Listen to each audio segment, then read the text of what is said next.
Samantala, ibinalik na ng militanteng grupong Hamas sa Gaza ang napagkasundo ang 4 na deceased hostage alinsunod sa nasabing ceasefire.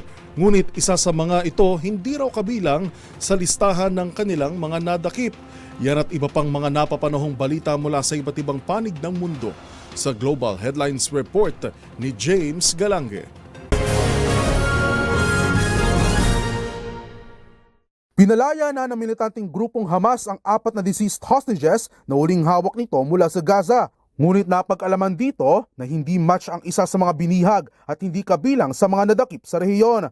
Ayon sa militar ng Israel, 2 sa mga ito ay mga sanggol, isa ay may edad na 4 na taon at ang isa naman na ina ng mga sanggol ay hindi matukoy bilang isang hostage at wala pang pagkakakilanlan. Dahil dito, maituturing umano ito na isang matinding paglabag sa ceasefire deal at asahang makakaapekto sa tumitindi at nagpapatuloy na negosasyon sa pagitan ng dalawang grupo. Samantala, 3 bus naman ang sumabog sa Israel dahil sa hinihinalang terrorist attack matapos makitaan ng bomba ang loob ng sumabog na sasakyan. Ayon sa report, 5 kilong explosive device ang natuklasan na sinasabing ganti ng Tulkarem o mula sa naganap na counter-terrorism operation ng Israeli military sa West Bank. Habang kasulukuyang wala pang napapaulat na nasawi mula sa nangyaring insidente.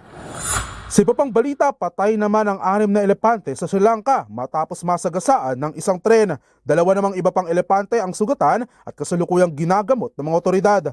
Ayon sa ulat, walang nasaktan sa mga sakay na pasahero ng tren at iginit rin ng mga opisyal na hindi na bago sa kanilang lugar ang ganitong klaseng engkwentro. Noong nakaraang taon, umabot sa halos 170 katao at 500 elepante ang naitalang nasagasaan ng tren. Ito raw ay dahil sa lumalalang deforestation sa lugar, dahilan para mag-migrate ang mga elepante at mapadpad sa mga syudad.